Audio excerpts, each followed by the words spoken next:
Greetings and happy days. So, today I'm going to be showing you how you as a teacher can assign authorization codes to students so that they can now authorize the device they're using for Pbis rewards, unlocking more features of the platform.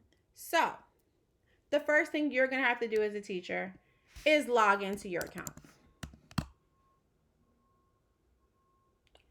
So now, with this authorization code, they will be able to make purchases at the school store, see more of their account information, and authorize other devices they may be using. You are going to go to staff login. My credentials were already there. If yours are not, you log in with yours. So, your next step, you're going to go down here to login authorization codes. Click on it. Now you go over to the second box, student authorization code. We are going to need to create an authorization code for a specific student.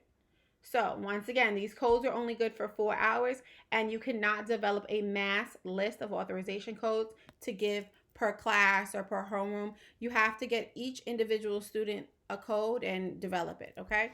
So I'm going to just type in a name. I'll do Christian Greaves. All students will pop up when you type in a couple of letters. I'm going to generate a code for Christian Greaves. Okay. So there we go. We have a code for Christian Greaves. 456789 EFS. This code is only good for 4 hours. So when you're actually doing the student advisory, you actually have to give him a new code. If you click out of it, it pops up here in all of your list of codes that you have done for the day or the last 50 as it says, okay? So now, this is what you have to do as an educator, and you can do as many as you need to do. Give it to the student. You have a list of them. But now the student has to do something on their end. So you should be instructing students to authorize the device that they will be using primarily, whether or not it's their iPad, their phone, or a desktop. The device that they will be using for Pbis that they will be making purchases from. So now, let's say I am the student. Students should be instructed to log in under student. The next step they're going to have to do, they have to put in Catherine and Count Basie. They do not log in with Clever because Clever is not set up with Pbis for our district. So now, instead of doing this first and last initial with student ID, students need to say, I have an authorization code. It will redirect them. So let's say I am Christian. Christian's authorization code was 456789. I, as Christian, am going to go in and authorize the device. Now, this won't affect anything with Christian. He can go and authorize his real device, but I'm going to authorize it. Now, Christian's screen is definitely different from what he's seen in the past.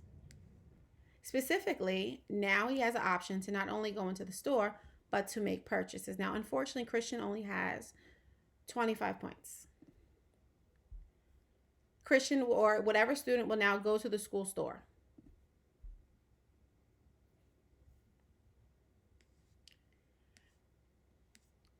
Typically, if you go down the list, the things that the person can buy will pop up with a sign that says buy. If a student has the right funds, they can buy it. In this case, the student cannot. So let's try a different student. Okay, let me see.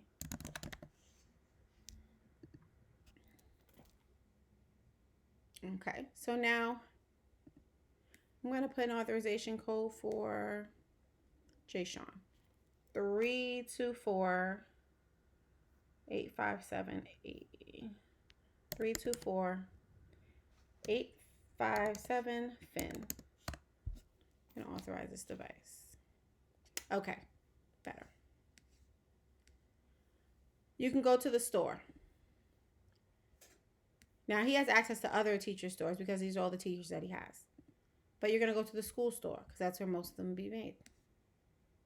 As you can see, the word buy is next to everything that he has enough tickets for.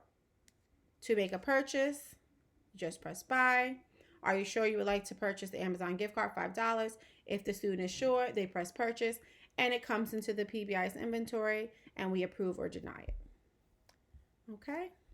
Now, after you tell the students to authorize the device, they should not sign out.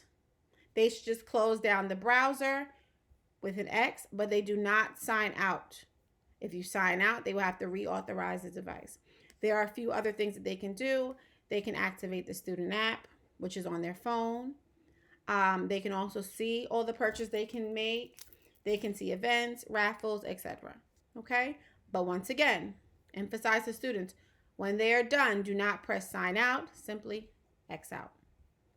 Leave. And that will keep them in from what we've seen. Thank you for watching. If you have any questions, please feel free.